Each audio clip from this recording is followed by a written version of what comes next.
All right, everyone, welcome back to Let's Scrap. An exciting episode today. It's probably going to be the last episode for the year, actually. So it's been good so far doing this new show, brought to you by Backchat Studios, of course. I just wanted to quickly start this show by saying a thank you to Engage. You guys reached out to us and sent us a whole bunch of merch, shirts, anything that you see in the background or anything that I'm wearing is sent from Engage. A big thank you to you guys for reaching out to us and, hooking us up with the best merch in the game. So a big thank you to you. Today's episode has actually, it's a follow-up interview. So I've interviewed this guy before, very exciting up-and-coming fighter, Moses, the Killmonger Deng. Thank you for coming on the show for the second time. How are you? Pleasure being here, bro. But bro, I'm good. I'm ecstatic. I'm on cloud nine right now. Of course, coming off that win. I mean, we'll get straight into it. How was it? The feeling, first round knockout, a great performance. I imagine the lead up to the fight was pretty tough for you and obviously a tough camp. How was the reaction from you after getting that win? It was honestly, I was surprised. Like, getting the first round knockout, I did not expect it, but I did expect a knockout coming, I remember just being backstage, warming up, and even like the whole sequence that happened in the fight, we drilled it, like me and Julian were just like moving around. I was like, I don't feel comfortable hitting pads before a fight. It just feels like it ups the intensity of anxiety, like I feel the pressure more.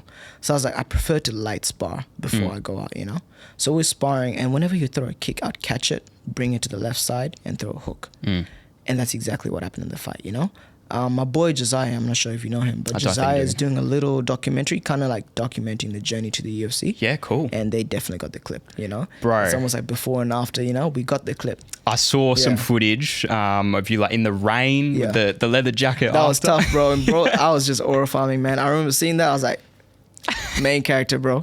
What's that like, having someone like follow you around with a camera like in your day-to-day life? Is it like a bit like, like intrusive, or is it like, nah, like I'm kind of used to this?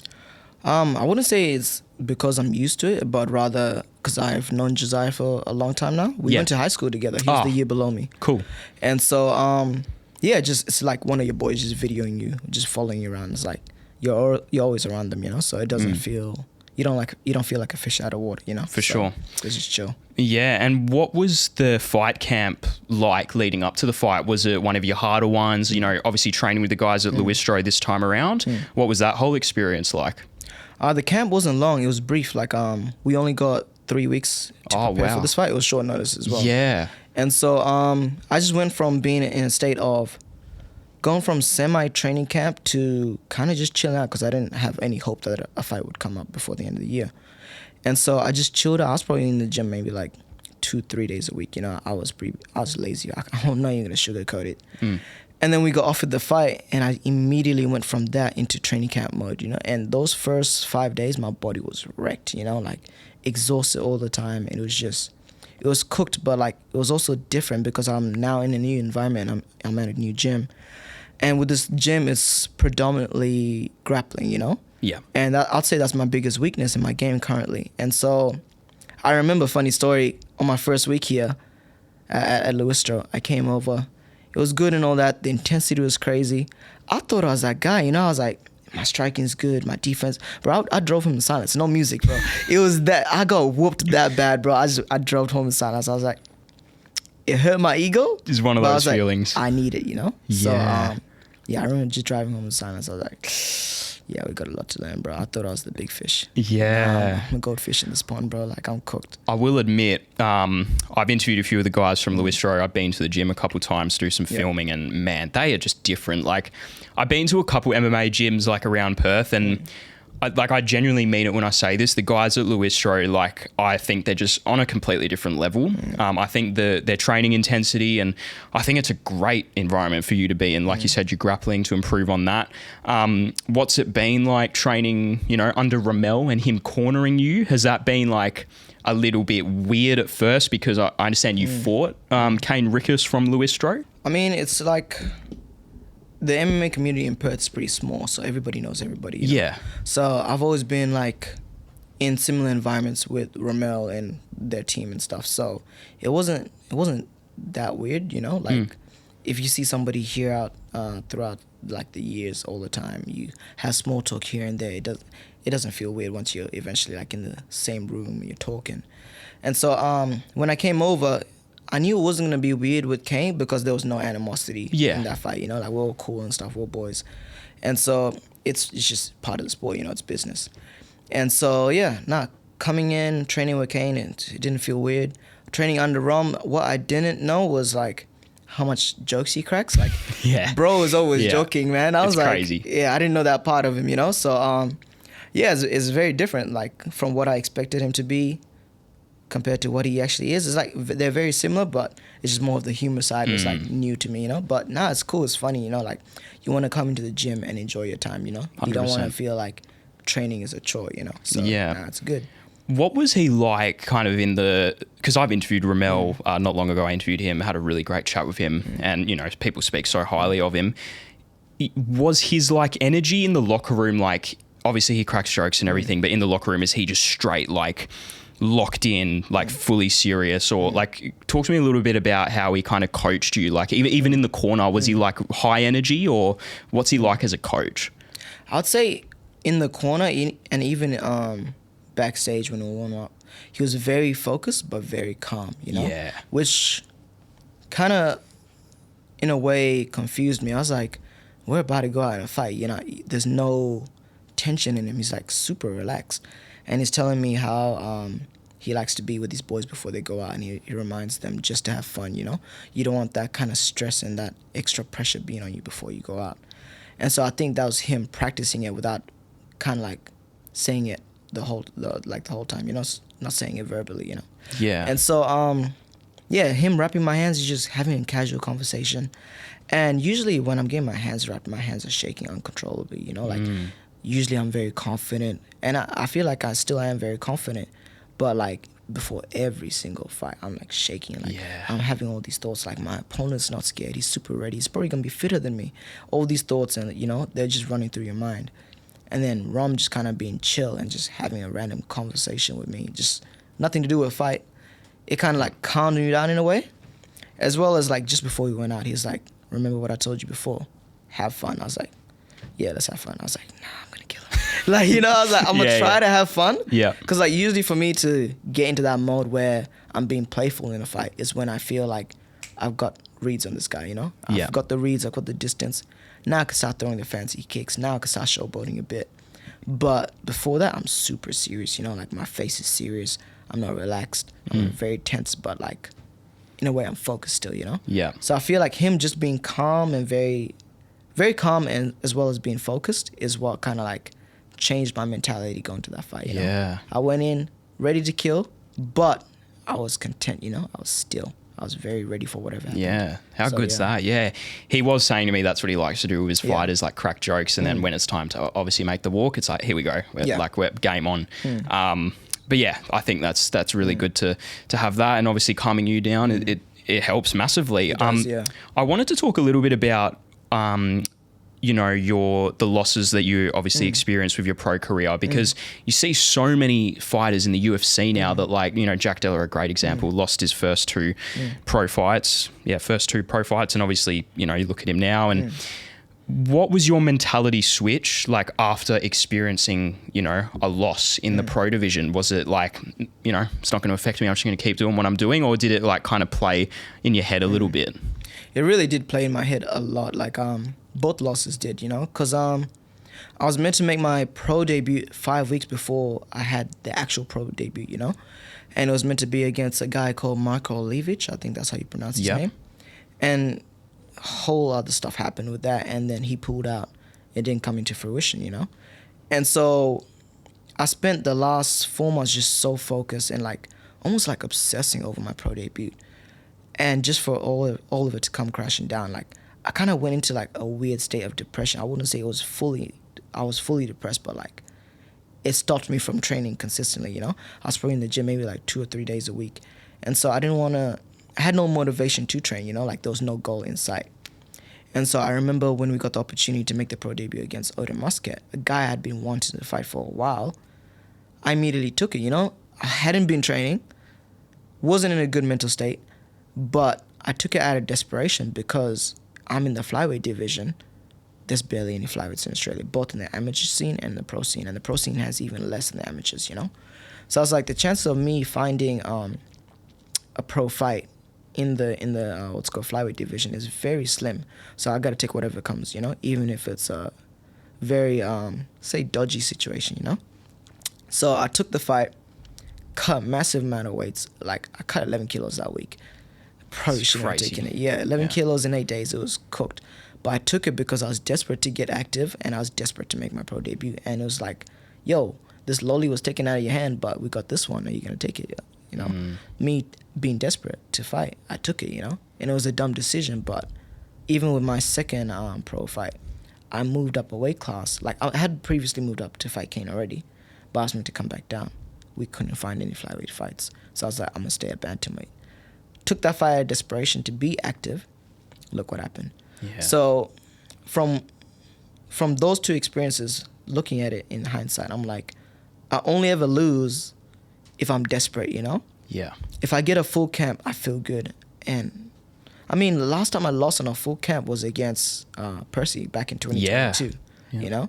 And that was 3 years ago. And any loss I've taken since then has been either short notice or just complete desperation, you know?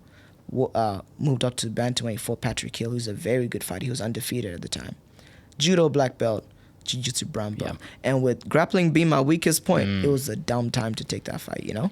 Should have let my skills develop a little bit more, but I wasn't thinking like that. I was like, man, I need to get active. Yeah.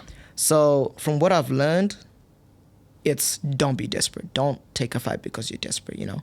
Sometimes you just got to chill out, let the game play whatever it's doing, and you know, something will come up. Even with this fight, like, I started losing hope that a fight would come up at flyweight.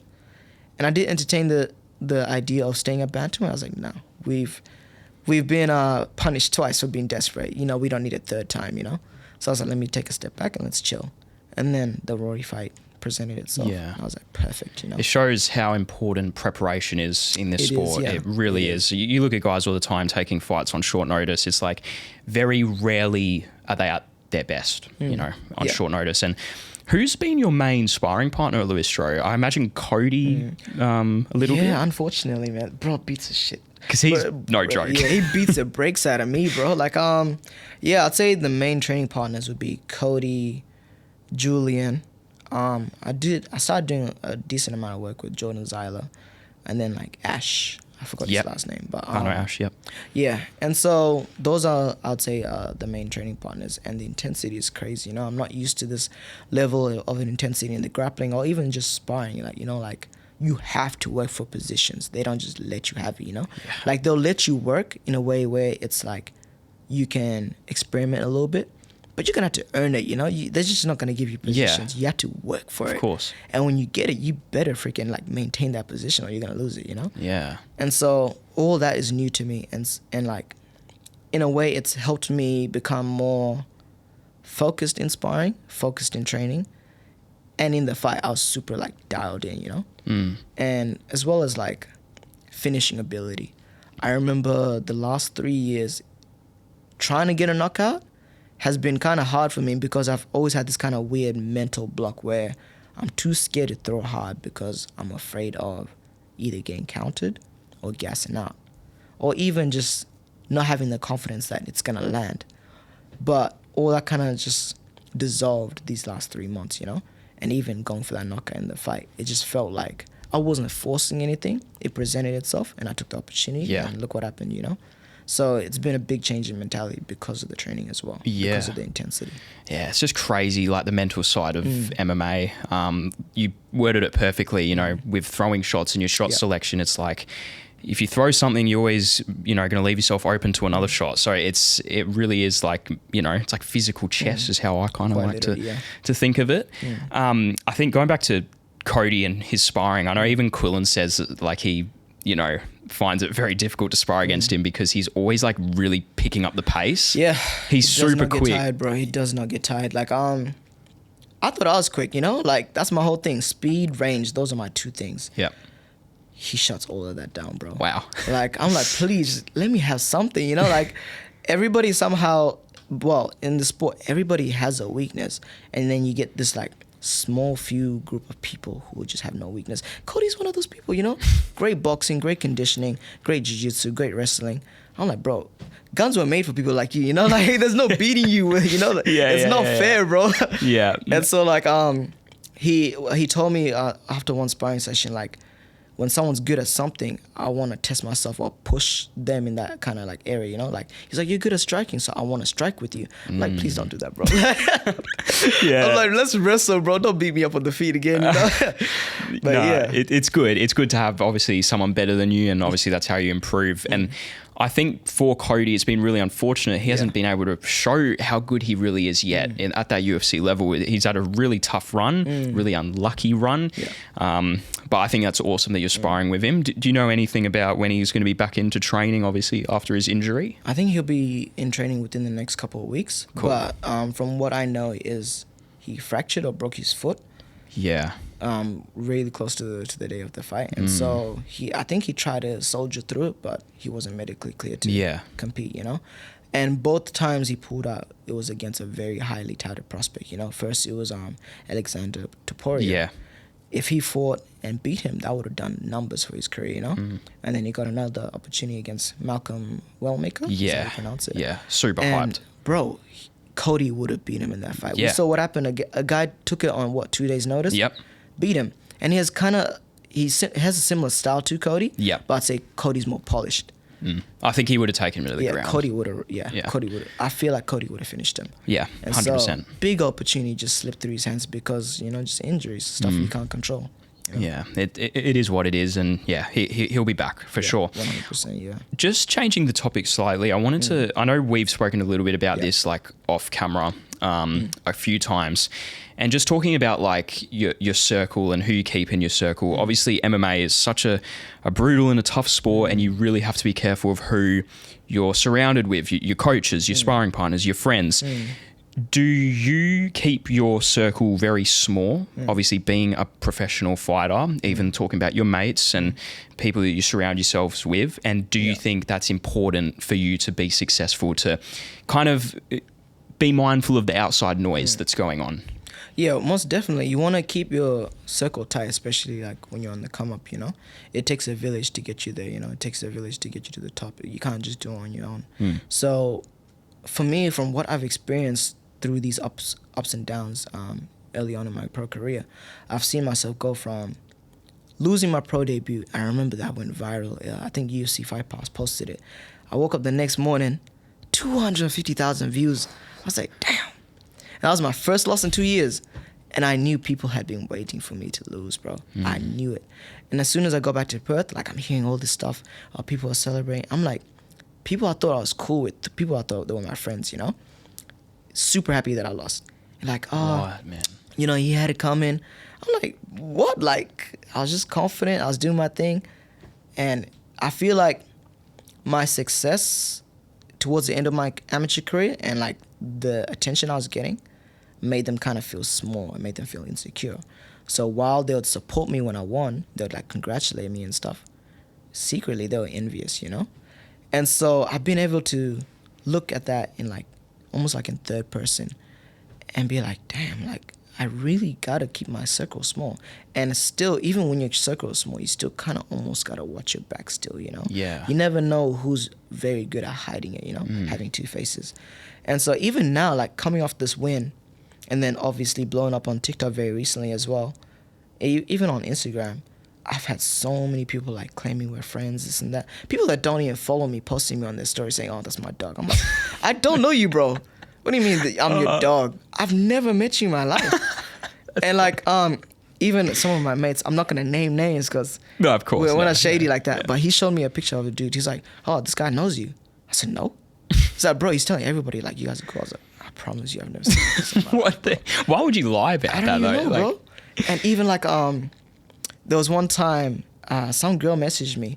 She was like, it seemed like a genuine like message that was full of like substance, you know? She was like, you know, I've been watching your career since the very, very beginning. I just want to let you know, I'm very proud of you, you know, like we don't know each other on like a personal level and stuff. Yeah. I'm very proud of you. I was like, man, that's real. I check on Snapchat. We've been friends for 4 days. Oh my God. I said, what do you mean? You've watched my whole career. You don't even follow me on Instagram. We've been friends on Snapchat for 4 days. Yeah. But you've been there? Okay, bro. Whatever, man. Oh, that's funny. That's funny. Yeah, especially in Australia. I was actually speaking about this with Blake Richardson, the announcer for Eternal MMA. I had him on the show. And he was saying that in Australia, people don't support each Until other. you're there. Yeah, until you're actually at that level. And it's so true. Like, you've just come off a great win. You've blown up on TikTok. Now everyone's like, oh, that's my guy, like you said. But then it's like, who's there when you're at your lowest, when you lose and all that? That's what matters. Yeah. In anything, not even in MMA, just in life. Literally, so bro. it's a really big thing. Now, we're going to move on to a bit of a blind ranking. I'm really looking forward to this. I've actually never done this on this show, but it's going to be fun. You're going to blind rank UFC celebrations. So it's going to be 1 to 5, 1 being the best, and then 5 being not the best. Right. So we're gonna go through them all first, and then it's gonna be blind ranking. So I'm gonna play one on the TV. For those who are listening on Spotify, head over to YouTube if you want to see these. I'm gonna play it on the TV, and you're gonna put it at 1 to 5, and we'll see how you do. So the first one, this is Justin Gaethje's backflip celebration. Now about a minute gone by round 2. Pretty good celebration in my opinion. Yeah. Where would you rank that 1 to 5? Off the cage is risky, man. You can really break Crazy. Land, you know? Like, you see people doing it in boxing, but cage is like it's different, you know. I like it, you know. It's cool, but it's not as creative as some other celebrations I've seen. I'll put it at 4. 4. I'll put it at 4. Nice. Now, Quillan Southfield's victory cigar. I'm sure you've seen this a few times. Well, we're going to see it again in a second here, so let's take a look. Opening seconds of the fight, there he is. Yeah, then of course. So, where would you put Quillan Southfield's? You know, I always wanted to do that kind of celebration as well. Really? I never got the finish, so, he got it. He did it before me. I'm like, man, you might have to go 5 just because you did it. I'll put that one at 3. Okay. I'll put it at 3. Yeah. Man, it was so warranted, man. Yeah. Like after 19 seconds or whatever it was, like crazy. Put him in a spliff. Izzy's bow and arrow celebration. It's good. I know you like Israel Adesanya, don't you? That's my boy, man. Yeah. I won't lie. They're gonna say I'm glazing, but because of the storyline, the moment, everything that led up to the moment, and even like the celebration being arrows, Alex walks up to the ring, does the whole arrow thing. I'd say this is number 1, bro. I agree with you. Just the moment, the whole lead up, everything. That's number 1, bro. That's number 1 for me as well. Such a good celebration. Yeah. Now, this next one isn't a celebration, but I thought I'd put it in here because it's just so iconic, and it's obviously Conor McGregor doing the billionaire strut into the octagon with the smoke. Super iconic moment, of course. Where would you put that one? It's not exactly a celebration, but you know, still an iconic moment I wanted to put in there. This one's tricky because like he did do the billionaire strut in the fight against Eddie, right? Yes. I feel like he did it cleaner in that fight. Like this one, it seems like, because even in the lead up to this fight, it felt like Conor was kind of off. His beard was like not maintained. He didn't have the fresh cut. He didn't look as in shape as he usually does. Yeah. And even like I remember watching it and him doing the strut, I was like, even the struck seems kind of off too, you know? Yeah, it was a bit forced. moment. Yeah, it was a bit forced. So I was like, that's not the Conor that kind of like made it popular. So I'd probably put that one at 5. I don't feel like that. That was the first bit of like decline for Conor. Yeah, I agree with you on that. Well, you've got one more spot left, the number 2, and that is the John Jones, the John Jones, Donald Trump dance. Mad zesty, bro. No, I don't know if it's number 2, but hey, it's blind ranking. It should not be number 2. That should have been like 5. Matter of fact, put it at number 10, bro. Not even on the list. Yeah, not even on the list, but I guess that takes number 2, bro. Yeah, no, you've actually done quite well there. Yeah. I think I'm glad you put Izzy at number 1. I was expecting it, but it is number 1 for me as well. So I think a lot of people would agree with you. Yeah. Now, I hope you enjoyed that. A little bit of a blind ranking. Yeah, something different here on the show. Cool. Now, just going to ask you a little bit about actually, let's not beat around the bush here. Yeah. Your main goal is to make the UFC. And anyone that is in this game at your age, that's their goal, you know? So Is the Contender Series something that you're aiming for 2026? And how realistic does that look for you? And what do you think you need to do in terms of your record and the work to put in to get there? I have discussed this with my management, and like with the position I'm in, obviously being 2-2, most people be like, oh, it's unrealistic. But then I'm kind of very marketable, you know? I got a lot of clout, you know? And the thing is with MMA, it's sad to say, but it's no longer about who's the best getting to the UFC. It's more about who's popular now. Yeah. You know? And so for me, being in a spot where I'm now one of those higher touted prospects while also being very popular, it increases my chances of getting to the UFC. You know, there's probably like Michael Aslap. I want to fight him next year. Yeah. He's currently 2-0, fighting Percy Mombi, who's 3-1. I don't think he's gonna pull it off. I don't like you though, but I don't think he's gonna pull it off. But if he was to beat Percy, get to 3-0, and then win 2 more, get to 5-0, he's still not getting to the UFC next year, bro. Because he's not marketable. Yeah. He's a good man. Like I don't like him, but he's a good person, you know? He's a good person and he's a good fighter and all that stuff. But his fighting style is not super entertaining. It's not gonna sell seats. His personality it's got the personality of a breadcrumb, you know? Like it's not gonna sell seats, man. But Percy, on the other hand, Percy beats him, which is probably what's gonna happen. Percy's gonna be 4-1, probably gonna get a title shot. If Percy wins the title, then he's gonna be 5-1.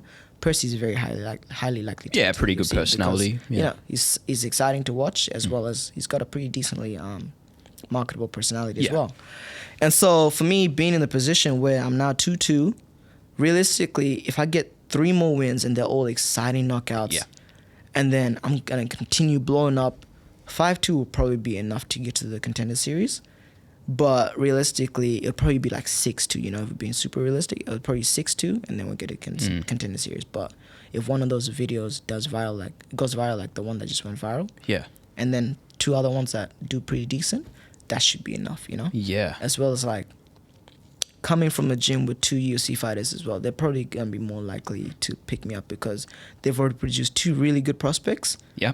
It's like, you know, you'd consider the gym and be like, oh, this guy's also probably going to be good. 100%. So just being popular and being a good prospect, I feel like that's what's going to get me to the Contender Series next year. Like, it's a bit spiritual, but like, I've had a couple people come up to me and they're like, I feel like God's got you next year, you know? Like, and I could say I could feel it too, you know? Like, God's going to open a lot of doors for me next year. So for other people to feel the same thing I'm feeling, while I've never discussed it with them, it gives me more confidence that next year is going to be the year, you know? So I reckon 3rd quarter, 4th quarter, we're going to make something happen. Love that, man. Let me get 3 or 4 more wins in. And then, I mean, you look at Quillen, he made the UFC 6-1, I think Cody he was. as well, yeah. Yeah, so I mean, you are right. It is how you win. You even look at City Kickboxing, the amount of guys that have, you know, gone to the Contender Series, obviously paving the way from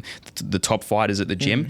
I see a very similar thing happening to Luis Stroh. 100%, yeah. So it's very, very exciting. What would it actually mean to you to make the UFC, knowing how much work you've put in, you know, going through the highs, the lows? How much would that actually mean to you and the people that support you? Oh, that's a loaded question, man. Like, I guess there's not a straight answer. Like, I feel good, but yeah, I do apologize. Got caught you off guard. It's just like there won't be no fruits from labor you didn't put in, you know. And I put in 5 years of my life to the sport. You know, I've dedicated the last 5 years of pretty much my youth to chasing this UFC dream, you know? So getting to the UFC would mean like all that work wasn't for nothing. All that work was like paying dividends slowly but surely, but it all led to that situation. It all led to me being finally in the UFC, achieving my dreams.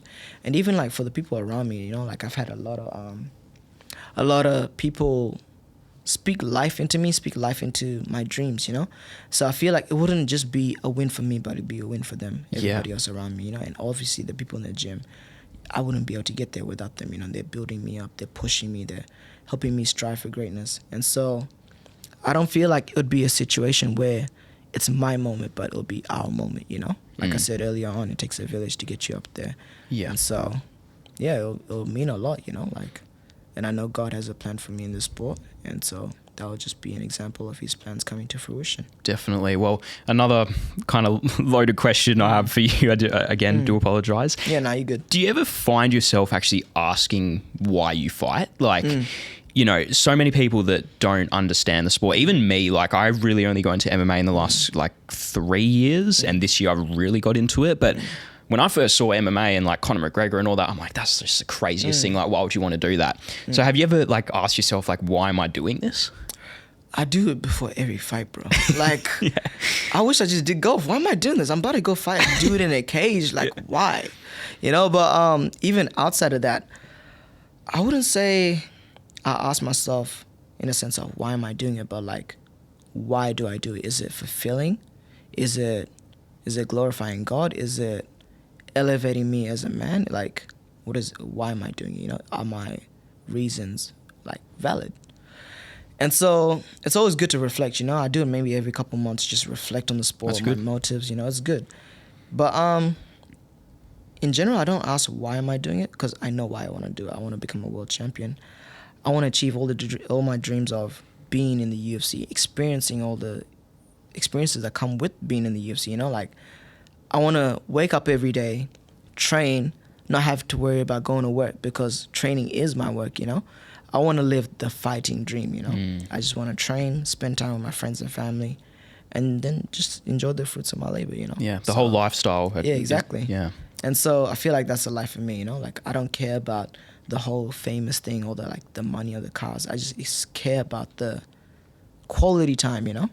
As well as like meeting a lot of people. Like, I've made so many random friends over the years that would have never, come into fruition if it wasn't for MMA. Like, one of my boys, his name's Fortiano. He's Haitian, lives in New York. When was I gonna meet this dude? You know, like, this random ass dude. And he met me because he messaged me on Instagram because he saw me on Izzy's YouTube video. Yeah. And it's been like that with a bunch of other people. Like, I've made lifelong friends now over the last few years. I know they're gonna be in my life pretty much well after UFC, well after MMA.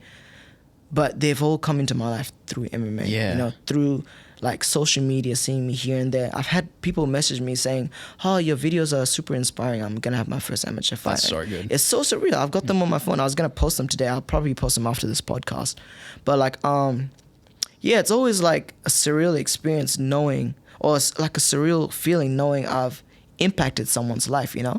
It would be so cool to look back in 10 years and see a guy in the UFC and he's like, "Oh, Moses Deng inspired me to fight," you know. Yeah. It would feel like a full circle moment, you know. Yeah, for sure. Like, I started my journey, I inspired somebody else, and then the cycle continues. They're gonna inspire somebody else, and it just keeps going, you know. It'd be such a good feeling. It's never just you, you know. It's never just about you. Someone's always watching, you know. You're always gonna have an impact on someone's life, and you just gotta be very mindful and cautious on how you conduct yourself, you know? Yeah. So, I mean, even I've seen a lot of comments on your TikToks, like people actually saying like you inspired me as well. So that is really cool to see. And like you said, I imagine like super fulfilling so having that. And there's some things that are actually bigger than the sport itself, inspiring others, which is really good. I just want to ask a little bit about your life outside of MMA. The last time that I had a chat with you on the podcast, you were studying at uni. I think that was about a year ago. I think we had that chat. What's the plans outside of the sport? Obviously, you are a professional, so that is your main focus, I imagine. But are you still studying, and what are the plans there? So I've changed my studying from full-time to part-time just to put MMA as the main priority, you know. So I was actually meant to graduate this year, but since I've done the last 2 or 3 semesters part-time to prioritize MMA, that's obviously been pushed back, you know. And that also kind of like ties into the whole thing of I've sacrificed so much for the sport, you know. I've dedicated the last 5 years of my life to MMA to get to the UFC, you know. So a lot of things have had to like be put on the back burner or just be put to the side for a little bit, you know. So now like my graduation's now obviously delayed, getting the degree is a little behind, and it's like it's a bit, what would the word be, like seeing all your friends graduate, move on to the next chapter of their life while you're still chasing this dream and you're still in uni. It's like, man, I should have been done with this already, you know. But like, understand in the grand scheme of things, it's gonna be worth it, you know. It's not all for nothing. Yeah, I'm behind in uni, but uni's not going anywhere. Yeah, you know? For sure. And even with this degree, say I did graduate this year, I probably wouldn't work in the industry until after UFC, because like I don't see myself being an architect in a UFC fight at the same time. Yeah, So, I don't think there's many people doing that. Yeah, literally. So realistically, for me, the plan is now obviously graduate next year. But if we get to Contender Series in the second half of next year, I'm going to defer the final semester. And then obviously I'm going to have to be a UFC fighter still attending uni. It's going to be weird, Imagine you know? that. I'm going to go to class. Aren't you meant to be in the UFC? Why are you here? I'm like, don't get me started, bro. That would be so cool. Wait, what uni are you at? Curtin. Yeah, imagine University. like you've got some guy just starting Curtin. He's just like, that guy fights in the UFC. Yeah, Just- literally. Why is he in my class, you know? No, but that's good though. Yeah. Like, I mean, it's so unique. Like, there's not many professional fighters at all that I know anyway that are studying at uni or, you know, doing something else. So I think you're thinking very smart about it. I really do admire that. I think it's great. And look, everyone has a different journey. Like, there's some people that start uni when they're like 30 or even older. Like, everyone's journey is different timing. I have to constantly remind myself same. Yeah. about that. You know, like I just turned 20 and I'm like, I got to get a job. I got to do this. Like, and there's all this pressure. But yeah, sometimes you just have to like just chill out and be like, it's okay. I'm young. Youth is on your side. And yeah, so that's good. Just one last question to wrap up the podcast. What advice would you actually give to up and coming amateur fighters? You talked about some of the guys that have messaged you on Instagram and saying how they've inspired you. What advice do you actually give them when you respond back? Usually the questions are quite similar, but obviously a little bit different depending on the person. But I usually just tell them like, find your footing first, you know? Why are you doing the sport? If you're doing it for money and stuff, you're probably not going to last. Yeah, you're not going to last in the sport. But if you're doing it because you love the sport, don't let that love die, you know? Don't burn yourself out early on in your amateur career, because I put a lot of pressure on myself on my amateur debut. It's your amateur debut, bro. You don't have to stress about it like you're going to fight for a UFC World title. So I tell them, enjoy your amateur career, take the losses, take the lessons, as well as just enjoy training, experiment a lot. You know, like the way I fight now is because of me experimenting a lot, you know, watching a bunch of YouTube videos, messing around with my little brothers in the backyard, just doing kicks that I thought were cool. And they later on developed me as a fighter, you know? So don't try to emulate somebody else. Don't try to force yourself to fight a certain way. Find what fighting style matches you perfectly and naturally, you know? And then once you find the love of the game, turn it into art, bro. Like in my last fight, I was telling everybody it's gonna be poetry in motion, you know? The octagon's gonna be my canvas. You gotta look at the sport like it's art. It's in the name, mixed martial arts. Yeah. So make sure it's an expression of art for you. It's not just brutal fights and stuff like that. Take your time, enjoy it, be passionate about it, and don't put too much pressure on yourself. Love it. Yeah, I love that, man. Well, hey, thank you so much for coming on for a second time. Really do appreciate you taking the time to come on the show. Always love having a chat with you, and I wish you the best. And I can't wait for you. What 2026 has in store for you. UFC is just around the corner, man. So looking forward to it. In a year, we'll look back at this. I will be in the UFC. For sure. Everyone listening, this will be on our main platform, YouTube, of course. This will be the last episode for the year. So I just want to say a quick thank you to everyone for your support so far. We're starting 2026 off with some fun stuff. I'm not going to reveal too much, but keep an eye out. A little bit of vlogs, a little bit of me getting bashed from fighters, but that's all I'm going to say. But it's going to be fun. So yeah, thank you everyone for tuning in, and we'll catch you in 2026. Thank you.